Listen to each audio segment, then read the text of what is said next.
పూర్వకాలంలో మందులు లేనప్పుడు లూపస్ వ్యాధిగ్రస్తుల ఫేస్ విఫి ఫేస్లా ఉండేది. అంటే ర్యాషెస్, మన ఫేస్లో ర్యాష్ ఎక్కువగా రావడం వల్ల ముఖ కలవలికలు మారిపోయి తోడేలు ముఖంలా కనిపించేది. కానీ లక్కీగా ఇప్పుడు మంచి వైద్యం దొరకడం వల్ల వుల్ఫ్ ఫేస్ అనేది లూపస్ పేషెంట్స్లో మనం చూడడం. అసలు లూపస్ అనే వ్యాధి ఎందుకు వస్తుంది? Mainly 3 factors: genetic, environmental and hormonal. పూర్తిగా మనకి ఇంకా రీసెర్చ్లో నిర్ధారణ కాలేదు కరెక్ట్గా ఏమిటి, దేనివల్ల ఈ జబ్బు వస్తుందని. హార్మోన్స్ కూడా మనం చెప్పుకున్నాం, ఆడవాళ్ళలో ఈ జబ్బు అధికమని. ప్రాబ్లీ ఫిమేల్ సెక్షువల్ హార్మోన్స్ వల్ల కూడా ఈ వ్యాధి అధికంగా రావచ్చు. ఈ వ్యాధి లక్షణాలు ఏమిటంటే జ్వరం అధికంగా రావడం, పోవడం, విపరీతమైన జుట్టు ఊడిపోవడం, నోట్లో పుళ్ళు వస్తూ పోతూ ఉండడము, ఎండలోకి వెళ్తే బటర్ఫ్లై షేప్లో ఎర్రటి మచ్చలు రావడం, కీళ్ళ నొప్పులు, వాపులు, విపరీతమైన అలసట. ఇవి ఈ లూపస్ యొక్క ప్రాథమిక లక్షణాలు. ఈ దశలో మనం వ్యాధిని నిర్ధారించి మందులు తీసుకున్నట్టయితే ఫర్దర్ కాంప్లికేషన్స్ రాకుండా ఉంటాయి. మనం వ్యాధిని సరైన టైంలో నిర్ధారించక ట్రీట్మెంట్ లేట్ చేసినట్టయితే క్రమేపీ వ్యాధి మిగతా ఆర్గాన్స్ ఎఫెక్ట్ అయ్యే అవకాశం ఉంది. ఉదాహరణకి మన బ్లడ్ ఎఫెక్ట్ అయితే బ్లడ్ కౌంట్స్ తగ్గుతాయి, హెచ్బి తగ్గడము, తెల్ల రక్త కణాలు తగ్గడము, ప్లేట్లెట్ తగ్గడం. కిడ్నీ ఎఫెక్ట్ అయితే యూరిన్లో అధికంగా ప్రోటీన్ పోవడము, లూపస్ నెఫ్రైటిస్ అనే వ్యాధి రావడం జరుగుతుంది. నర్వ్ సిస్టమ్ ఎఫెక్ట్ అయితే మన కోగ్నిషన్ ఇంపేర్ అవ్వడము, మెమరీ తగ్గిపోవడము, విపరీతమైన మైగ్రేన్ టైప్ ఆఫ్ హెడేక్ రావడము, ఒక్కోసారి కోమా, ఫిట్స్ లాంటివి కూడా రావచ్చు. హార్ట్ ఎఫెక్ట్ అయితే హార్ట్ విపరీతంగా స్పీడ్గా కొట్టుకోవడము, హార్ట్ చుట్టూ ఫ్లూయిడ్ పేరుకుపోవడము, ఛాతీ నొప్పి రావడము, ఆయాసం రావడము, ఒక్కోసారి హార్ట్ వాల్స్ కూడా ఎఫెక్ట్ అవ్వచ్చు. ఊపిరితిత్తులు ఎఫెక్ట్ అయితే ఊపిరితిత్తులు ఎఫెక్ట్ అయినప్పుడు మనకు దగ్గు, ఆయాసం, నోట్లోంచి బ్లడ్ పడడం, లంగ్లో వాటర్ చేరొచ్చు, దాన్ని ప్లోరల్ ఎఫ్యూజన్ అంటాము. ఒక్కోసారి పల్మరీ ఫైబ్రోసిస్ వస్తుంది, దీన్ని ఐఎల్డి కూడా అని అంటారు. అంటే మన లంగ్స్లో కొబ్బరి పీచు లాంటి పదార్థం ఏర్పడుతుంది. ఇలా ఆర్గాన్ ఇన్వాల్వ్మెంట్ని బట్టి వాళ్ళకి వేరే లక్షణాలు కూడా వచ్చే అవకాశం ఉంది. అసలు ఈ ఆటోఇమ్యూన్ డిసీజ్ అనేవి ఎందుకు వస్తాయి? ఇది చాలా ఇంపార్టెంట్ పాయింట్. రకరకాల ఆటోఇమ్యూన్ డిసీజ్ ఉన్నాయి. అందరికీ మనకు తెలిసింది thyroid. This is the mildest form. Thyroid అనేది mildest form of autoimmune disease.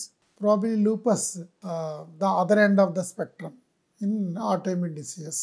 So autoimmune డిసీజ్లో ఏమవుతుందంటే మన ఇమ్యూన్ సిస్టంలో ఇంబ్యాలెన్స్ తప్పడం వల్ల ఈ ఆటోఇమ్యూన్ డిసీజ్ వస్తాయి. ఇమ్యూన్ సిస్టమ్ని తెలుగులో రక్షణ వ్యవస్థ అంటాం. It's like A policing.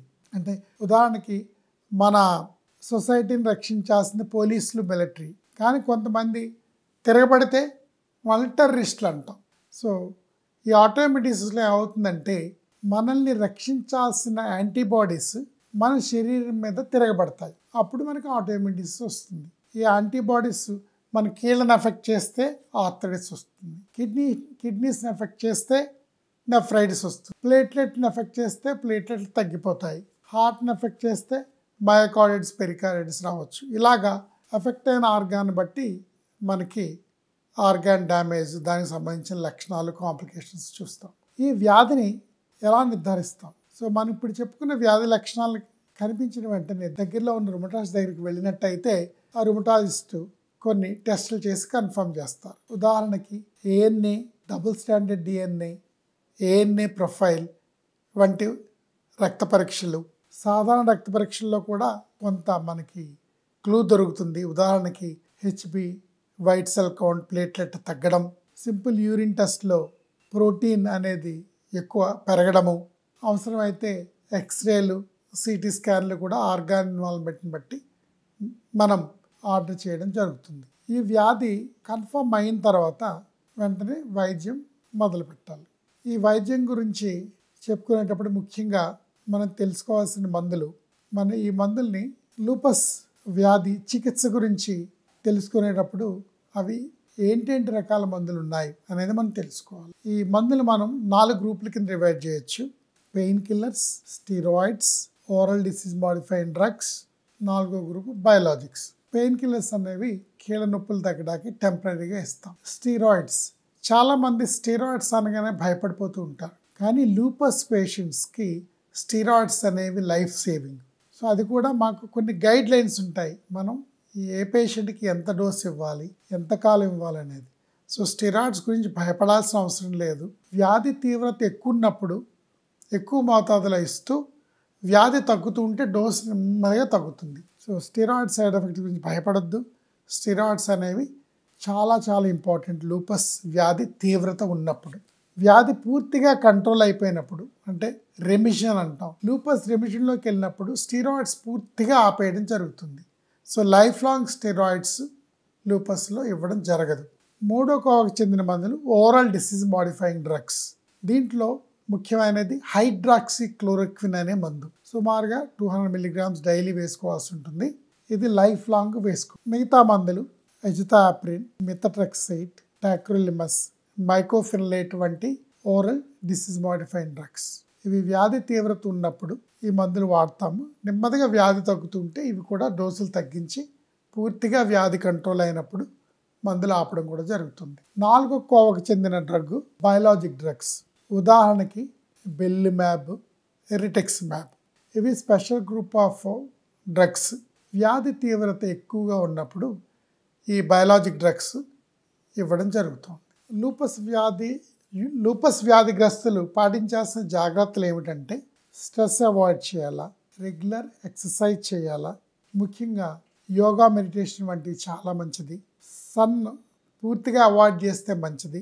సూర్యరశ్మి వల్ల కూడా లూపస్ ఫ్లేర్ అప్ అంటే సడన్గా వ్యాధి ఉధృతం అవ్వచ్చు. సో సన్ అవాయిడ్ చేయడం చాలా మంచిది.